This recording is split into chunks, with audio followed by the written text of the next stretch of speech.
C'est bien beau tous les jours de parler de blockchain, de crypto-monnaie et tout, mais concrètement, en fait, à quoi ça sert? Est-ce que dans un business, dans ton business, tu peux utiliser la crypto-monnaie ou bien la blockchain pour faire level up ton business? Oui, je vais t'expliquer tout ça dans cette vidéo pour que tu comprennes en fait quel est l'avantage et la révolution technologique que la blockchain et les crypto-monnaies apportent. Donc on se retrouve tout de suite dans la suite de la vidéo. Let's go!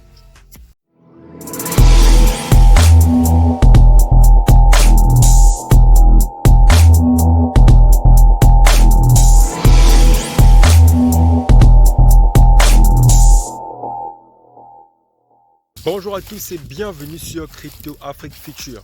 Cette chaîne on parle de crypto-monnaie en Afrique et on explique à toute la communauté comment les crypto-monnaies fonctionnent de façon simple et pratique. Donc si la thématique t'intéresse, n'hésite pas à t'abonner à la chaîne et surtout active la cloche de notification pour être informé de toutes les prochaines vidéos qui paraîtront sur cette chaîne.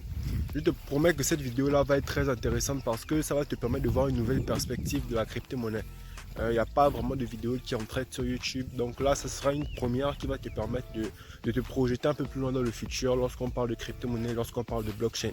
La première chose que j'aimerais souligner et préciser, c'est qu'il y a plein de gens qui ne comprennent pas une chose importante. C'est que derrière chaque crypto-monnaie, il y a un projet. Derrière toutes les crypto-monnaies, il y a un projet. Parce que ce qui donne de l'utilité, ce qui donne de la valeur à une crypto-monnaie, c'est son utilité. Et ce qui donne de l'utilité, c'est le projet qui est derrière. Je vais vous prendre un exemple simple. Ici, par exemple, je suis dans ma plantation de bananes. Est-ce que vous voyez? Ici, c'est comme si en fait j'ai un business. C'est un peu comme si toi tu fais par exemple dans l'élevage ou bien comme si tu vends un produit, peu importe. Ton produit en fait, tu peux décider d'accepter la crypto-monnaie comme moyen de paiement pour ce produit-là. Parce que c'est aussi ça qui va faire en sorte que les gens se rendent compte que la crypto-monnaie c'est une monnaie. Le problème c'est que les gens aujourd'hui, lorsqu'ils ont des crypto-monnaies, ils veulent juste se faire de la plus-value et retirer parce qu'ils n'ont pas conscience que c'est une monnaie que l'on peut utiliser comme moyen de paiement. Donc si tu as un business, ajoute la crypto-monnaie comme étant un moyen de paiement et tu verras que tu vas faciliter en fait le fait que la crypto-monnaie soit adoptée et que les gens comprennent en fait à quoi ça sert. Bref, c'était une parenthèse. Comme je disais, lorsque j'accepte la crypto-monnaie comme moyen de paiement, ça fait quoi? Ça fait que les gens ceux qui possèdent les crypto-monnaies vont être tentés de vouloir acheter mes aliments avec les crypto-monnaies qu'ils possèdent. Donc oui, je peux dire à mes clients par exemple que vous pouvez acheter des bananes avec du franc CFA, mais si vous passez par la crypto-monnaie, si vous passez par exemple le Banane Coin, je peux créer ma crypto-monnaie, je peux créer ma crypto-monnaie, je l'appelle le Banane Coin. Je dis si vous passez par le Banane Coin, vous avez deux tas de bananes en plus. Voyez un peu. Je donne une utilité à ma crypto-monnaie. Je dis, si vous passez par la monnaie fiat, vous achetez juste des bananes. Mais si vous passez par ma crypto-monnaie, le Banane Coin, vous allez avoir deux bananes en plus, deux tas de bananes en plus. Je fais quoi là? Je donne une utilité à ma crypto-monnaie. Parce que les gens vont se dire que si on achète du Banane Coin, on pourra acheter et bénéficier de tels avantages. Ça fait que les gens vont acheter du Banane Coin pour pouvoir profiter de ces avantages-là. Donc je donne une utilité à ma crypto-monnaie et c'est ça qui va faire en sorte que de plus en plus de personnes achètent cette crypto-monnaie-là et qu'elles prennent de la valeur. C'est en fait ça. Un projet donne de l'utilité à une crypto-monnaie. Et voilà pourquoi en fait quand vous investissez en crypto-monnaie, vous devez chercher à comprendre quel est le projet qui est derrière. Et lorsque vous analysez un projet crypto, vous devez l'analyser comme si vous analysez un projet normal. Parce qu'il faut comprendre que la crypto-monnaie, c'est également un écosystème, tout comme les écosystèmes que vous connaissez. Les entreprises crypto ne sortent pas du ciel, ne sont pas révolutionnaires. Non, c'est juste des entreprises qui ont implémenté la technologie de la blockchain pour décentraliser leurs services. Ça veut dire qu'une entreprise crypto-monnaie a toujours besoin d'un service marketing. Une entreprise crypto-monnaie a toujours besoin des community managers, a toujours besoin comment dire, des agents commerciaux, ainsi de suite, des marketeurs, ainsi de suite. Ce sont des entreprises. Donc vous-même, vous avez des compétences. Les compétences que vous avez peuvent vous servir à travailler dans l'écosystème blockchain. Juste que vous devez avoir des connaissances et des compétences à l'intérieur pour pouvoir être embauché. C'est tout. Mais regardez un peu les avantages que vous avez. Imagine un peu, tu es avocat. Mais combien d'avocats ont des compétences crypto? Ça veut dire que tous les avocats qu'il y a sur le marché là, si toi tu es avocat par exemple et que tu ajoutes à ton bagou des connaissances en crypto-monnaie, tu te démarques et tu peux être embauché dans une entreprise de crypto. Et là, tu peux te faire beaucoup plus d'argent parce que ton profit sera très rare. Et c'est pareil si tu es community manager, si tu es dans un domaine en tout cas, dans un secteur d'activité dans lequel tu es, peu importe que tu sois médecin ou autre, le fait de connaître et de comprendre la crypto-monnaie et la blockchain peut te permettre justement d'accéder à des endroits que d'autres ne peuvent pas parce que toi tu auras des connaissances qui sont très rares avec tes compétences en plus. Du coup c'est ça. La crypto-monnaie a une utilité parce que le projet qui est derrière lui donne une utilité. Et c'est pour ça qu'on parle de shitcoin. Les shitcoins, c'est des crypto-monnaies qui n'ont pas de projet derrière. Et donc, du coup, c'est des shitcoins qui ne sont... En fait, ils ne prennent de la valeur que par l'effet de communauté. Et lorsque la communauté après a terminé de faire ses bénéfices, ils retirent et ça chute. Voilà pourquoi moi, je préfère ne pas investir dans les shitcoins parce que je ne veux pas faire du hasard. Je ne veux pas faire du pari sportif. Moi, je veux investir dans quelque chose qui est logique.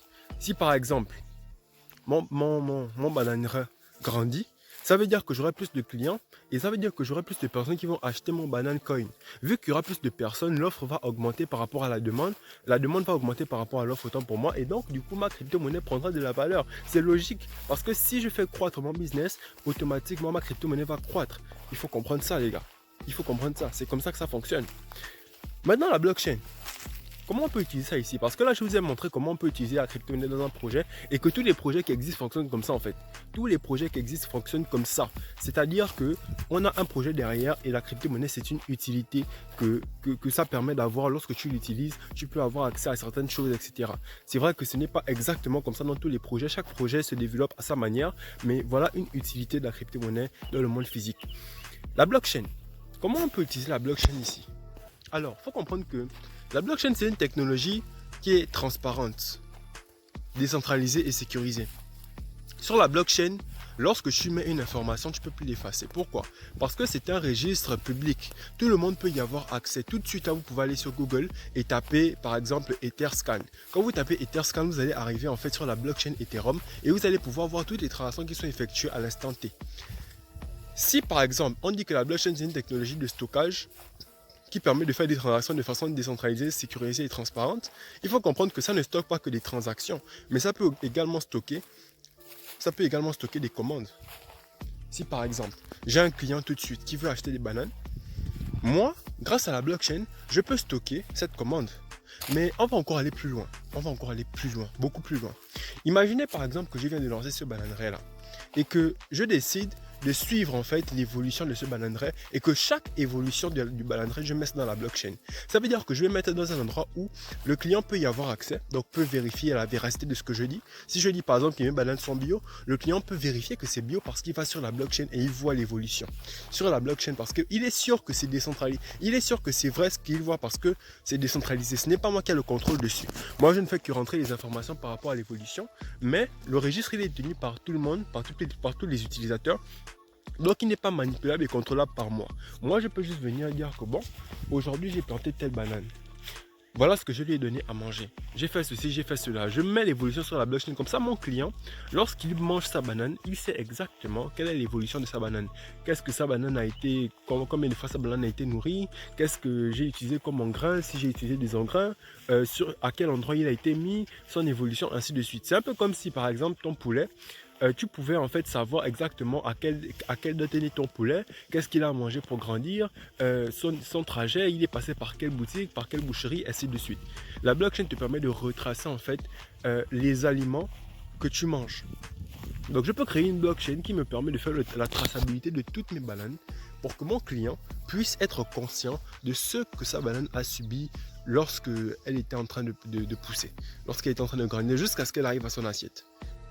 Et de plus, on pourrait aller encore beaucoup plus loin en permettant à chaque utilisateur ou à chaque client de venir sur le site, voir comment le bananeraie évolue et noter sur la blockchain tout ce qu'il voit comme évolution. C'est tout à fait possible également de permettre à chaque utilisateur de remplir en fait la base de données de sorte à ce que les autres utilisateurs voient en temps réel ce que les autres ont écrit. Ça permet justement une meilleure décentralisation parce que là, les informations ne seront plus rentrées uniquement par moi, le propriétaire de la blockchain ou alors le propriétaire du projet, mais par également les utilisateurs qui seront eux aussi des garants de la fiabilité, de la véracité des informations que j'aurai écrites. Parce que si jamais je mets une fausse information, vu que tout le monde peut venir sur le site voir l'évolution, tout le monde pourra alors dire si c'est vrai ce que je dis ou pas. Et c'est vraiment ça la magie de la blockchain, la décentralisation à l'état pur, permettant justement de permettre à ce qu'on ait des informations justes. Regardez un peu ça. Ça fait que plus le monde évolue, plus les gens ont besoin en fait de savoir ce qu'ils mangent, plus les gens ont besoin de savoir exactement ce qu'ils consomment. Leurs habitudes alimentaires sont en train d'évoluer parce qu'on se rend compte que les pesticides et tout ça, ça nous détruit la santé. Donc si on utilise la blockchain dans ce domaine-là, on pourra permettre aux gens d'avoir une réelle satisfaction client, dans le sens où ils pourront savoir ce qu'ils mangent. Et là, tu attires beaucoup plus de clients comme ça, parce que c'est un argument marketing dingue. Si les gens comprennent réellement c'est quoi la blockchain, ils savent que je ne peux pas mentir sur les informations que je donne. C'est fini. C'est fini. Surtout si je fais des bananes à un bon prix, alors c'est fini. Donc voilà un cas d'application clair, les gars. Une crypto-monnaie, c'est une monnaie qui a une utilité. Pourquoi? Parce que derrière, il y a un projet. Il y a un projet qui lui donne de l'utilité par rapport aux avantages que l'on aura à l'acheter. Deuxièmement, la blockchain, c'est une technologie qui permet de stocker tout, de retracer tout. C'est comme un livre de compte. Quand tu fais une transaction bancaire, toutes les transactions que tu as faites dans une banque sont enregistrées dans un registre de cette banque-là. Le problème, c'est que ce registre-là est détenu uniquement par la banque. Il est centralisé. Alors que la blockchain, c'est ce même registre-là, mais qui est détenu par tout le monde. Et donc, du coup, tu crées ta blockchain et tu permets à ce que tout le monde peut avoir accès à ce que tu fais. Et tu crées un registre ouvert que les gens peuvent consulter pour savoir exactement ce qu'ils consomment. Voilà des cas d'application, les gars. Et là, je n'ai pris que ça. J'ai même pas eu besoin de parler de smart contract. On en parlera dans d'autres vidéos. Mais là, j'ai parlé de la crypto-monnaie appliquée dans le domaine de l'agriculture. Donc, c'est un peu ça, les gars. Merci beaucoup de m'avoir suivi. C'était Harley de Crypto Afrique Future. On se retrouve dans les prochaines vidéos. Peace!